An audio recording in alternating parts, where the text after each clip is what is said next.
Once you are past your mid-40s, it's not uncommon to find yourself working alongside colleagues young enough to be your children. Sometimes, you might even end up with a boss who's younger than your own kids. Normally, being bossed around by whippersnappers would be enough to bring a man to tears. But when you're a seasoned veteran like me, just a regular employee, you learn not to let that kind of thing bother you. One day, there was a major shuffle in the company, and we were getting a new boss. The name written on the transfer notice was Ashley. My colleagues were abuzz, wondering about having a female boss, but that name rang a bell for me. It was the same as Tyler's daughter, a close friend from high school. It's not such an uncommon name, probably just a coincidence. But my jaw dropped when I saw her at the morning meeting. Effective today, I'll be taking over as a manager of Sales Department Section 3. My name's Ashley. I look forward to working with everyone. The new boss was clearly a high flyer. Her long straight hair, bright red lipstick, and pantsuit all screamed competence. She looked to be in her mid-20s. If she's made manager at that age, she must be incredibly capable. Is she still a student? That's a manager. Isn't she a decade younger than Mason? Poor Mason. I could overhear my colleagues whispering. They seemed pretty hung up on her age. Quiet, please.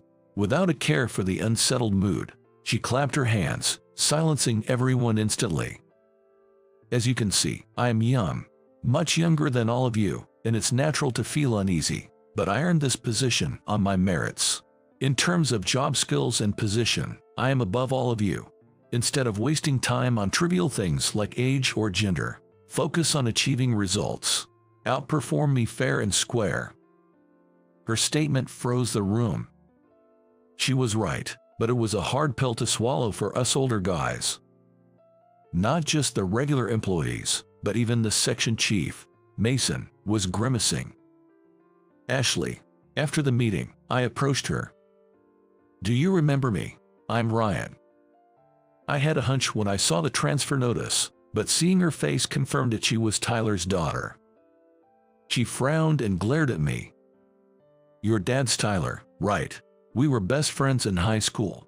I even played with you after you were born. Remember? After a moment of thought, she whispered something. Do you remember me now? I sort of remember you now. Long time no see, Ryan. Long time no see. Last time I saw you, you were in elementary school. You've grown up so much. I guess I'm really an old man now. I laughed, but she remained serious. I am the manager of the sales department. Our relationship is strictly professional, so please don't be so familiar. With those cold words, she quickly left. I wonder how her dad's doing. I haven't heard from him in about 10 years. Without answering, she left the room without looking back. What was with that attitude? So different from when she was a little girl. Well, I guess that's to be expected. It's been so long since we last met. She's grown up, and people change. But still, she was so different from the Tyler's daughter I remembered. She was as capable as she seemed, but her unyielding demeanor made her quite a few enemies. She was a perfectionist at work, where results were everything to her.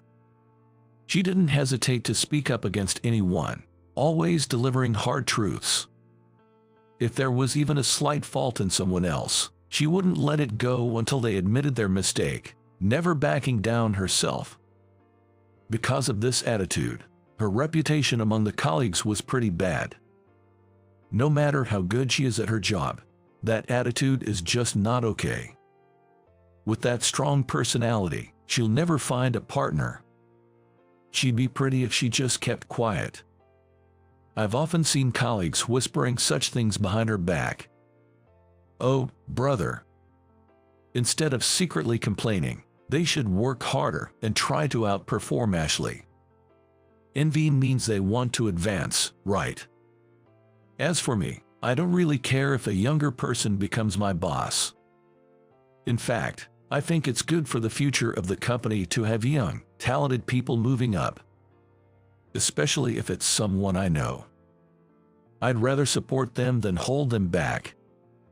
A screw-up old guy like me should just stick to being a regular employee. But then, a situation arose where I couldn't just take it easy. I was assigned to a new project, along with her. Make sure you do a good job, Ryan. We know you're more capable than you let on, so we're counting on you for this project.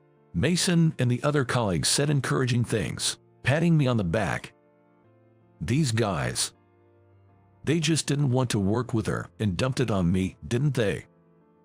This was a big project, honestly too much for me, but since no one else volunteered, I had to accept it. And today, it was just the two of us meeting to discuss it. "You're 2 minutes late." As soon as I entered the meeting room, she said that.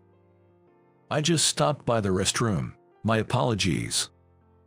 I had informed you of the start time. Please make sure you act in time, and stop saying my apologies."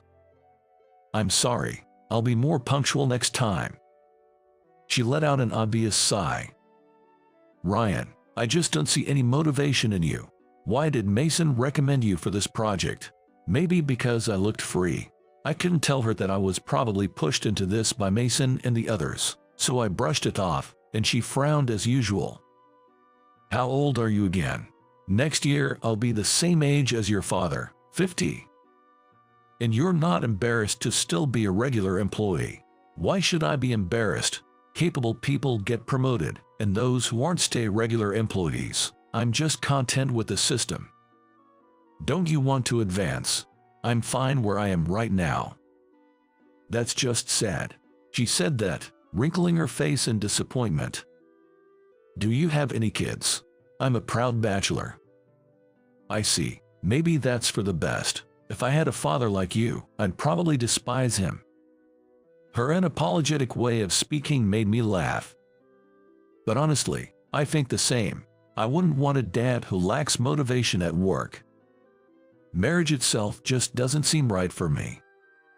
I've liked many women, but I could never bring myself to want to share their lives with me. Marriage and parenting. Taking on such responsibilities that you can't easily shed. No thank you, that's still my view. Since it's the only life I have, I want to live it fully for myself. I guess that's just the kind of person I am. Why are you laughing? Sorry, you're absolutely right. I'm not cut out to be a parent. Someone like Tyler should be the one. Are you talking about my father? Yeah, is he doing okay? No news is good news, they say, but with him, it's probably just laziness and writing.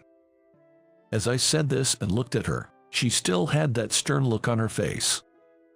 Why such a long face? It's not cute. A woman needs to be charming.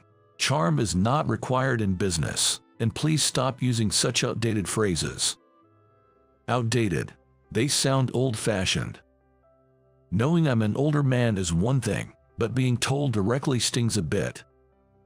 Ignoring my forced smile, she left the room. I felt a real distance between us. Of course, some of it is due to the unnecessary things I say, but even excluding that, it's like she intentionally keeps her distance whenever I try to talk about anything other than work. Especially when I try to talk about Tyler, it feels like she intentionally creates distance. Despite her aloof attitude, the project we were working on together was progressing better than I thought. Even though she was curt, her thoughts came across clearly, and the interaction flowed smoothly, with negotiations going well. "Ryan, you're actually good at your job." I was secretly pleased to hear her say that. Then, one day, as our project was reaching its climax, I noticed something was off with her from the morning. She looked pale and distracted, fidgeting and checking her phone repeatedly, then staring blankly into space. She was definitely not her usual self. "If you're feeling sick, maybe you should go home early today." "No, I'm fine." "With that look, you won't be able to work today. Go home. This is an order from an adult." "Understood." Unusually subdued, She quickly agreed and prepared to leave. Just before leaving the room, she turned back suddenly. Ryan. Yeah. Never mind, it's nothing. I'll be leaving first. As she walked away, her back looked frail, and I couldn't help feeling anxious. What could have happened to her? That night, I got a call from someone claiming to be Tyler's relative. Hello, is this Ryan? I have to tell you something. I rushed to the hospital they mentioned. Tyler in critical condition with terminal cancer. Wasn't no news supposed to be good news? She must have known about this. That's probably why she felt so distant whenever I talked about Tyler. Her odd behavior today must have been because of this. Driving to the hospital, my mind was racing with thoughts. Please make it in time, I prayed as I sped up. Tyler. When I burst into his hospital room, I found doctors and nurses surrounding his bed. I didn't make it in time. As I almost sat down in despair, two people standing beside the bed turned around. One was the woman from Tyler's family, who called me, and the other was Tyler's daughter, my boss. Her eyes were red and swollen with tears. How long has he been in this condition? Sitting down together in the lounge on the sofa, I asked her about everything that had happened. He's been in and out of the hospital for about 2 years, she answered quietly, looking down. The thin gray handkerchief she was clutching was wet and discolored from her tears. Just seeing that, I felt I understood all the emotions she had been holding back. You've done really well. As I patted her shoulder, it seemed to release everything she'd been holding back, and she started crying intensely. My dad might not make it. Her trembling back seemed so much smaller than when I saw her at work. She's always so strong and competent. A real career woman, but in truth, she's still just a young girl. I patted her shoulder again, and she hugged me, crying. I just let her be until she calmed down, and after a while, she started to share more about her life. Tyler's wife had passed away from illness a few years ago, and since then, it had just been the two of them supporting each other. No wonder the call today came from a relative instead of his wife. Tyler, you rascal.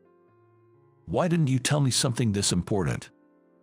I could have helped if you had told me, but you've always been too responsible and bad at asking for help, and now you've left without saying anything. I'm all alone now. As I remembered Tyler, she murmured softly. Parents are supposed to go first, but isn't this too soon? I haven't been able to show my filial piety enough, nor have I been able to depend on him. Her lonely voice reminded me of the times we used to play together when she was little. I read somewhere that children complete their filial duties by the age of 3. Anything beyond that is like a bonus stage. Having grown up and shown him you've become a respectable adult, that's more than enough filial piety, isn't it? What is that? I've never heard of that before. She finally relaxed her expression and smiled a little. Not enough pampering. Well, I guess it can't be helped. Consider me your dad's best friend, as your father from now on. Think of me as your dad and pamper yourself all you want.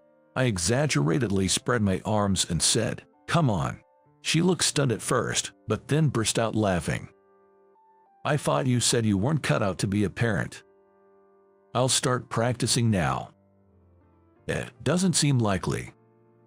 Her joking smile, though her eyes were still red, was her usual self. If I could depend on the Ryan I remember from my childhood, I would. Don't compare me to the me from decades ago. I'm just an old man now. Stop playing with an old man's heart. Thank you, Ryan. I vividly remember the Ryan from my childhood who used to play with me. She said this with a bright smile. And that's how my life took a big turn. From being a single, positionless old man with nothing, suddenly I had a grown daughter. She still works hard at her job, being curt with everyone including me, but on weekends, she comes to my place and cooks for me. At home, she shows a softer side, Different from at work. I tell her she could be nicer at work too. Mixing personal and professional life is the last thing you should do. She retorted with her usual straightforward logic. If you're going to play the father role, you need to get that right too. A responsible daughter is surprisingly a lot of work. As I said this and pursed my lips, Ashley chuckled in amusement. I actually think having an unreliable father is kind of nice. After all, my dad was so competent, there wasn't much to take care of.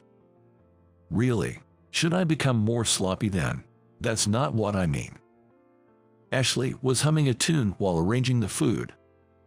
Is this what it's like to have a family? Thanks to you, Ryan, I'm getting some good practice for being a bride. Bride training. You got someone in mind? Well, yeah, but it's not that far along yet. What's with that vague answer? Who is he? He better be a stand-up guy, or I won't approve.